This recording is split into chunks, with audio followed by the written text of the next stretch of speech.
As soon as the first image for the new Daily Bugle set leaked, I knew I wanted to get it day one. So on May 26th, when it was available early for VIPs, I drove for 4 hours to my nearest LEGO store so I could pick this set up. You could view that as a poor financial decision, but I don't view it that way. I mean, just look at this amazing set. And then when I got back home, I got started on the build, which took me around 8 hours. So in total, I spent about 12 hours on this set. Because frankly, what could be a better use of my time? Something like making friends? I doubt it. But anyways, now I just want to give some of my thoughts on this set and show you some of the details. Now let's go ahead and take a look at the building itself.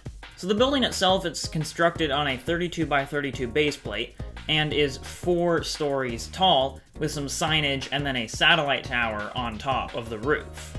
Each floor has some large windows, with the 3rd floor having a really cool explosion feature happening, but can also be rebuilt into the normal window. There's also these pretty cool stickers for TV screens or advertisements on the building. And then down at the front, there's a newsstand on the right, and then a little sliding door to actually enter the building. Each side of the building kind of has a little alleyway to it, and this side has the fire escape, which is in that bright red color that I actually think looks pretty good because it kind of breaks up the monotonous gray of the building. And then around back, there's some more little builds as well as a back door to the building. And then one of my favorite details in the set is this little web on the wall here, which when you lift it up reveals Peter Parker's backpack that he's stashed away. Then also around the back are some more windows so you can look inside the building, a little ledge here with a door, and then this billboard, which is another cool sticker. Another cool detail is a little bird's nest above that. And then up on the roof there's some graffiti on the back of that water tower. There's a little feature in this side alleyway where you can pull out the wall to get a look inside the main lobby. And then the rest of this side is pretty much just windows with that spider buggy up top there, which is a reference to something that I don't really get, but I'm presuming it's probably a pretty cool little Easter egg. Then to get inside each level, you pull off the front wall here, or you can do it the modular way by just removing each level of the building. But with the wall removed, you can see inside the floor, and there's a lot of just cool little details inside. For instance, all of these different printed newspapers, there's some on the wall there, and then just some spread around the room. And even a nice little build for a water cooler in the back. Looking at the next floor with the wall removed, you can see Peter Parker's office on the left here, and then on the other side is just some storage as well as a copier. And this copier build is actually really nice. You can lift this up and just kind of see the little scanning area inside of it. And then there's that door that leads out to the ledge. And up there is a cobweb as well as a spider on that wall. And then on the final floor, there is J. Jonah Jameson's office on the left, and then a reception area on the right. There's some little trinkets in his office there, and then also the sticker on his computer screen is him sending an email to Peter Parker saying, "You're fired." And then out in the reception area, there's a smaller version of that news broadcast out front, as well as a cool little design for a desk, with another computer screen that has a phone call being made to Eddie Brock. And then finally we have the main lobby, which is kind of hard to get a good view of.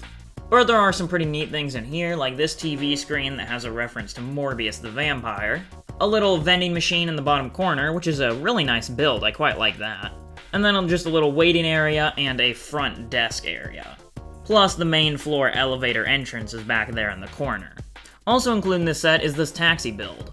It's not too special of a design, but I still think it's a nice inclusion. Unfortunately, it can only really fit 2 minifigures if you cram them in there. My favorite part of it, though, is the use of the flintlock pistol for the exhaust pipe on the back. That's a really nice parts usage. But besides that, it is just a pretty standard LEGO car. So first up we have the 4 spider people of the set. None of these figures are actually new or exclusive. However, they're all still pretty nice minifigures. Next up are 4 hero minifigures who are new and exclusive. There is Firestar, Daredevil, Blade, and the Punisher.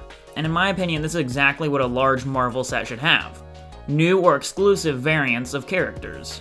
Next up are the only 2 villains of the set who don't really have any extra attachments.